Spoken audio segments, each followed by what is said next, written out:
Tá gravando. 3, 2, 1, valendo. Então, gente, rapidinho. Então, a gente estava falando, né, de como o antissemitismo e o racismo, né, estavam ligados, né, nessa questão da perseguição nazista dos judeus, né? A gente tinha o a gente tinha, por exemplo, né, os tipos, se a gente olhar as propagandas, né, a gente vai ver tanto que existe, né, uma concepção do judeu como conspirador, como o inimigo, né, alguém, como a gente vai ter, por exemplo, lá e a defesa de um modelo ariano, né, aqui um modelo racial ariano no nazismo, como a gente pode perceber também como o Hitler desumanizava os judeus, né? Eles são uma raça, mas eles não são humanos, né? Inclusive, é engraçado que no Mein Kampf, né, no livro do Hitler, que ele escreve, vamos dizer assim, tem os fundamentos do nazismo, né? O Hitler, o pessoal fala de nazismo, de esquerda, não sei o quê, provavelmente nunca leu Mein Kampf, porque é engraçado que ele fala que o marxismo, né, e o comunismo é algo que deve ser erradicado porque é coisa de judeu, porque Marx era judeu. Então, o antissemitismo e o racismo eram traços fortíssimos do nazismo, né? E a gente vai ver isso, por exemplo, até nas propagandas do nazismo que a gente está vendo aqui, acho que dá para perceber isso, né? E a gente vai ter o contexto, né, por fim, do que vai acontecer com a Alemanha, né, a partir da década de 20, né? A Alemanha ela perde a Primeira Guerra Mundial para a Inglaterra e para a França, né? Ela vai sofrer sanções terríveis com o Tratado de Versalhes, ela vai perder territórios, ela vai perder direito a ter exército, ela vai perder muito da sua soberania internacional. Então, a derrota na Primeira Guerra, né, ela vai acabar soando para os alemães como uma humilhação, né, ante o mundo, e isso vai gerar um sentimento de revanchismo muito grande. Nos discursos do Hitler, inclusive, é muito visível, né? É muito claro como isso aparece, né? A ideia de vamos reerguer a Alemanha, vamos tomar de volta o que é nosso, né? Vamos mostrar, né, para a Inglaterra e para a França, né, o poder da Alemanha, né? E o fato é que a gente vai ter, né, um país em frangalhos após a Primeira Guerra Mundial, no qual no pós Primeira Guerra, né, a gente vai ter um regime democrático sendo colocado num país que estava se reestruturando, né? Pelo menos até a crise de 29, porque a crise de 29 ela vai, né, levar a Alemanha a um caos econômico, né? A gente vai ter, por exemplo, casos de hiperinflação, como a gente pode ver aí nessa imagem que eu estou disponibilizando para vocês. Nessa fotografia da Alemanha, né, desse período, entre as décadas de 20 e 30, isso que as crianças estão juntando, né, são marcos alemães, né? Era moeda da Alemanha. Você tinha que levar um carrinho, né, cheio com um maço, né, com notas e notas e mais notas de marco alemão para você conseguir comprar pão na padaria, né? Então você tinha a Alemanha numa crise econômica absurda, né? Nesse contexto, principalmente já essa crise já existia, né, quando a Alemanha, né, sai da Primeira Guerra Mundial, mas ela se intensifica, né, após a crise de 1929, né? Vai levar, né, vai aprofundar a crise econômica da Alemanha. E é nesse contexto que a gente tem o surgimento, o que o nazismo ele começa a ganhar força na Alemanha, né? Em que você tem cada vez mais, né, alemães e alemães e alemães aderindo ao nazismo, né? Um movimento que era um movimento de massas, né? Era um movimento que pregava, né, de uma forma bastante nacionalista e xenofóbica, né? A Alemanha acima de tudo é uma frase que está no hino da Alemanha, né? E que o Hitler vai usar muito, né? Alemanha acima de tudo, né? Deutsch über alles, né? E aí você tem o nazismo, ele começa a crescer em cima desse discurso do nacionalismo, né, da Alemanha em cima de tudo e da xenofobia, né, dentre outras coisas que nós já citamos aqui. E a guerra, e para os alemães, né, a guerra, né, a ideia, né, como a Alemanha estava, esse discurso nacionalista e xenofóbico, né, ele era também um discurso de guerra, né, era um discurso, né, que pregava a necessidade da guerra, né, para espalhar espalhar a grande, vamos dizer assim, para aumentar a grande Alemanha, né? Para devolver, né, aos ingleses, aos franceses, né, toda a humilhação que foi sofrida na Segunda Guerra Mundial, né? Era o discurso dos alemães, né? O discurso de e além disso, né, tinha outras questões também. Você tinha uma retórica muito belicista por parte do Hitler, né? O Hitler o tempo todo, né, era uma das formas dele unir a população, era querer colocar os nazistas em guerra com outro país, com outra nação, com outro povo, né? Então, essa retórica belicista do nazismo, né, ela vai levar, por exemplo, né, a uma série de incursões e invasões nazistas a países vizinhos, né? A gente começa, né, com os Sudetos aqui na Tchecoslováquia, né? E com a tomada de territórios aqui na região da Áustria, territórios que eram de interesse, né, estratégico alemão, e depois isso vai se estendendo, por exemplo, até a Polônia, né? A gente tem em setembro de 1939 a invasão da Polônia, né? Que é quando começam vamos dizer assim, os acontecimentos relacionados ao nazismo, né? E a Segunda Guerra Mundial, né? Da narrativa do Maus, né? O Vladek ele vai se alistar no exército e ele vai também, né? Procurar se, né? Ele vai ser levado como prisioneiro de guerra, né? E depois que os alemães eles ocupam, né, a Polônia como um todo, né, em que eles começam a implementar a política, né, de segregação racial e de guetificação dos judeus, né? Isso tudo, né, tá dentro do contexto da ocupação nazista da Polônia, né? E aí dentro daquela coisa, né, do antissemitismo e do racismo, né? Os judeus, eles são a raça, mas eles não são humanos, eles têm que ser exterminados, né? No segundo discurso nazista, tá? Galera, até agora tá dando para entender?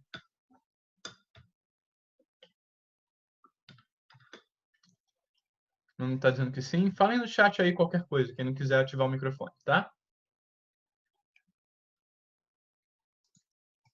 Sim, não, tá. Alguma coisa tá confusa? Alguém tem alguma dúvida que queira colocar? Já está dizendo que tá de boas.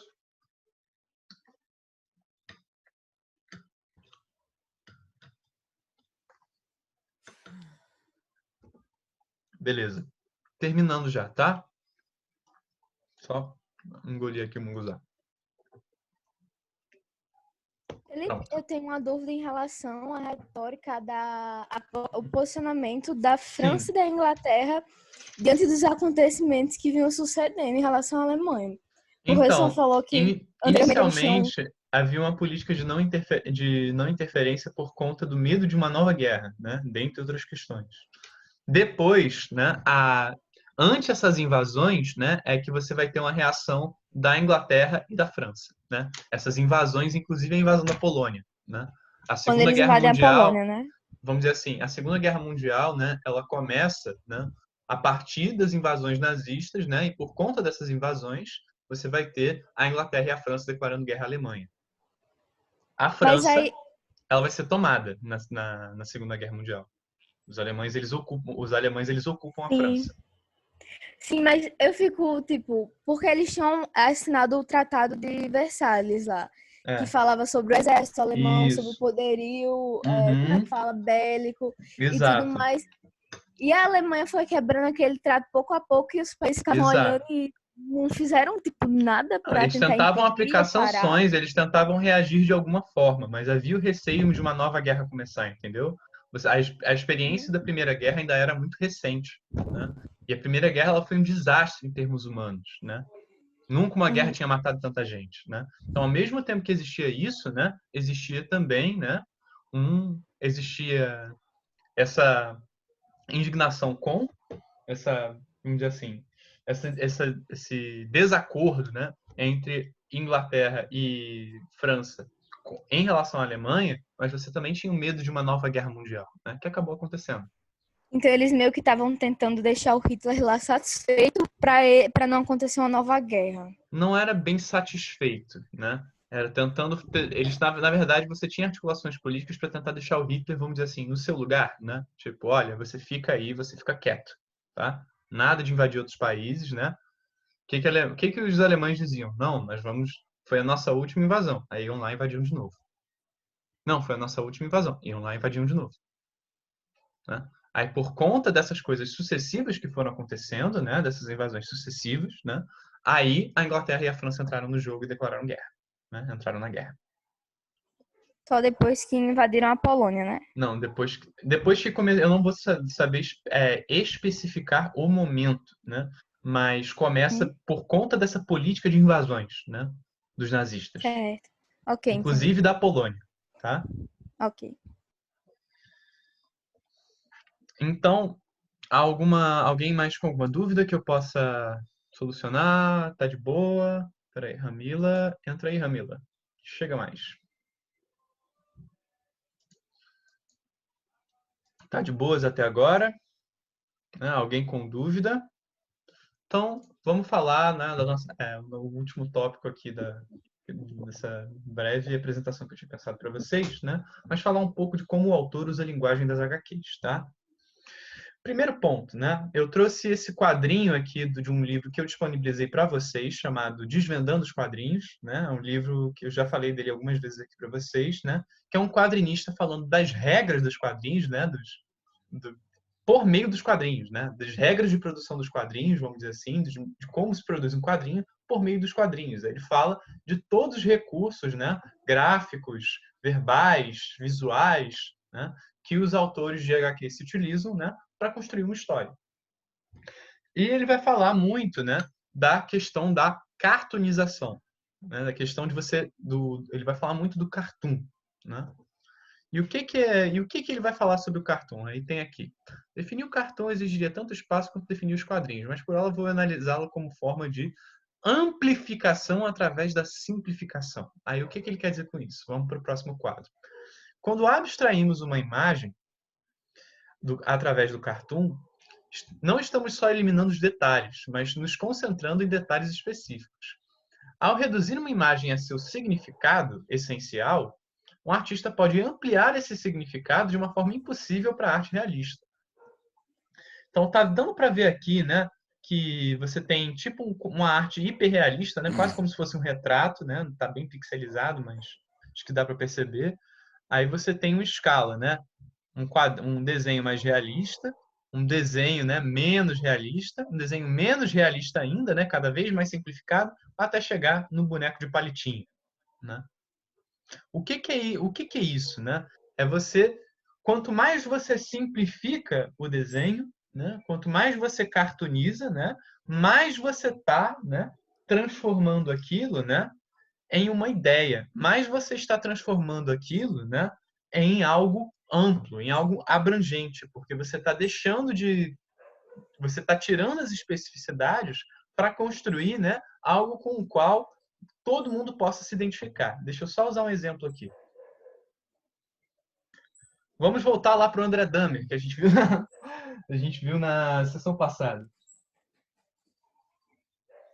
Olhem com atenção para esse quadrinho. É feito no formato de cartoon, né? Mas eu queria ver um momento. Lá do Quadrinhos dos Anos 10. Mesma série que a gente viu na semana passada. Quem são essas pessoas aqui que estão sendo retratadas nesses quadrinhos?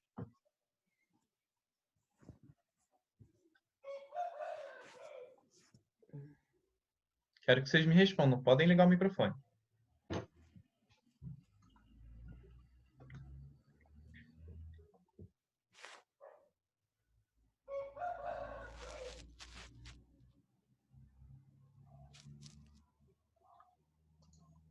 Pode... Galera, pode ligar o microfone. Eu quero que vocês respondam, assim. Podem responder mesmo no chat. Mas eu quero que vocês digam. Quem são essas pessoas que estão aqui? Pode ser qualquer um de nós, né?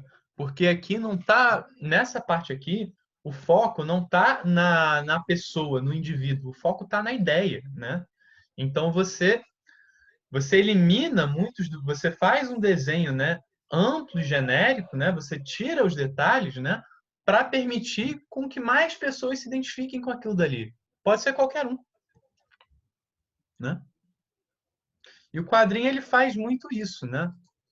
Ou seja, ele tira o que a gente chama de cartoonização, né? É você tirar esses detalhes, né?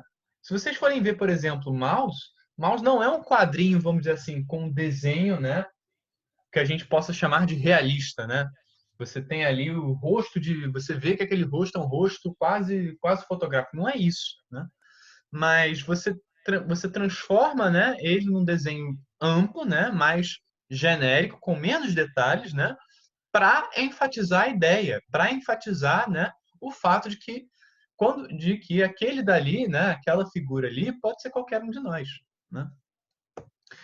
Então, né, o Scott McCloud, ele vai pegar aqui ele vai fazer um negócio chamado o plano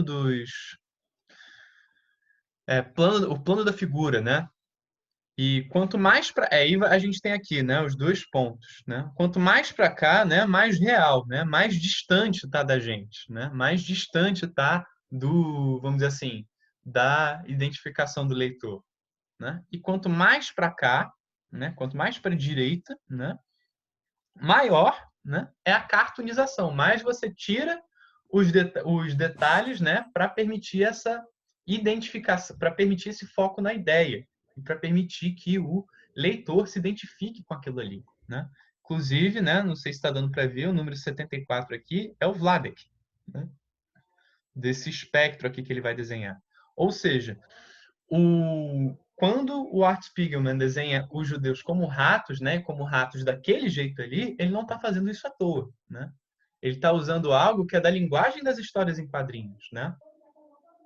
Ele tá amplificando, ele está dando uma ênfase na ideia, né, e na identidade judia, né, e simplificando.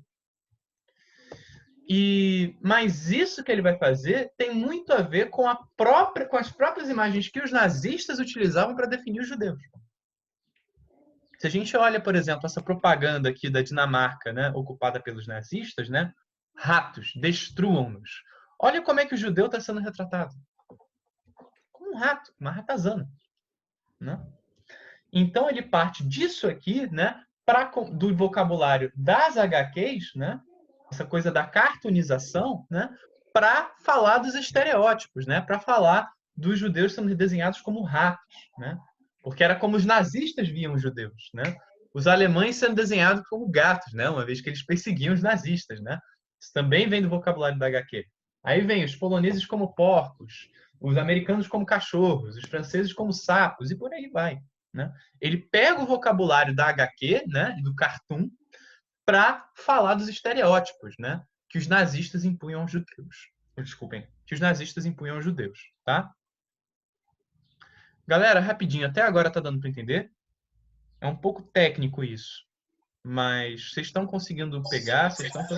Tá confuso? Não, Felipe, tá tranquilo, tá dando para acompanhar. Tá dando para acompanhar? Tudo ok? Beleza. Então, quando o Art Spiegelman faz o desenho dessa forma, ele está fazendo aquilo de maneira proposital, né? Porque a intenção dele não é a mesma intenção que ele tinha, né, quando ele desenha aquela história lá da mãe, né? Ele desenvolve uma outra forma de desenho, né, que é mais apropriado ao que ele quer contar, né, com a HQ Mouse. Então, vamos para o segundo e último tópico que eu separei aqui, tá? Que é rapidinho. Só coloquei isso aqui também para a gente entender, né? Tá aqui, tá bem pixelizado, mas aqui tá uma fotografia do Art Spiegelman pequeno com a mãe, né? E um esboço que ele vai fazer, né? Ou seja, essa linguagem que ele está utilizando, né? Ela tem um propósito, né? Ela não é à toa, não acontece por acaso, tá? Eita, teve alguém que caiu? Peraí. Não. Beleza.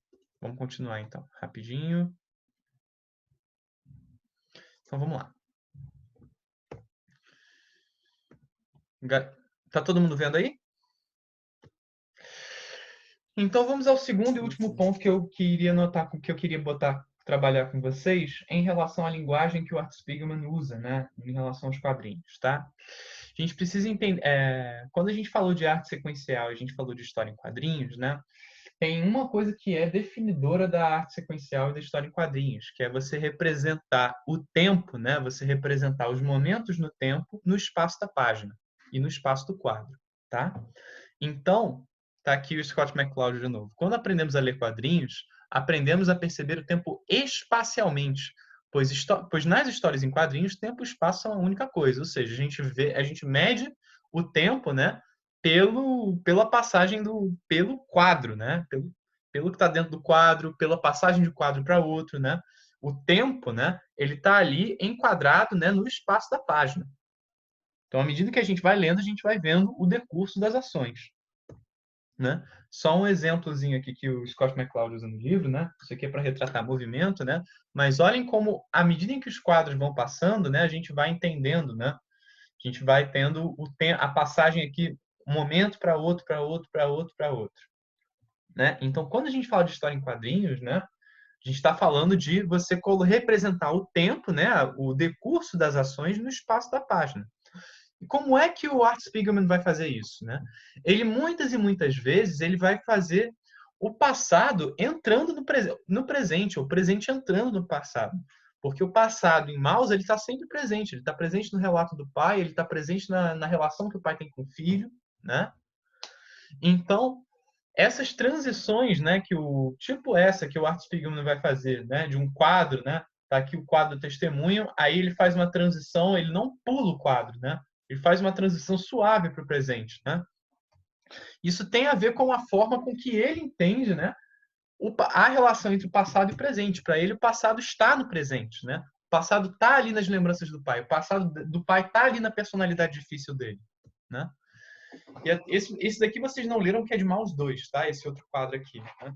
Mas, por exemplo, o filho e o pai estão andando de carro, né? Por meio de um bosque, e no meio de um bosque, né? Aí reparem que enquanto o pai e o filho estão andando, né? E o pai está fazendo, né, o relato dele, aí tem as figuras aqui que estão enforcadas, né? Ou seja, é como se as lembranças do pai elas estivessem aqui presentes, né, no momento ali em que aquele quadrinho está sendo feito, né? Isso para mim é um outro fator genial de Maus, né? Foram só alguns que eu queria abordar com vocês, tá? Gente, eu queria saber se vocês têm mais alguma consideração a fazer, tá? Acerca do Maus. Demorou um pouquinho, mas demorou, mas foi, né?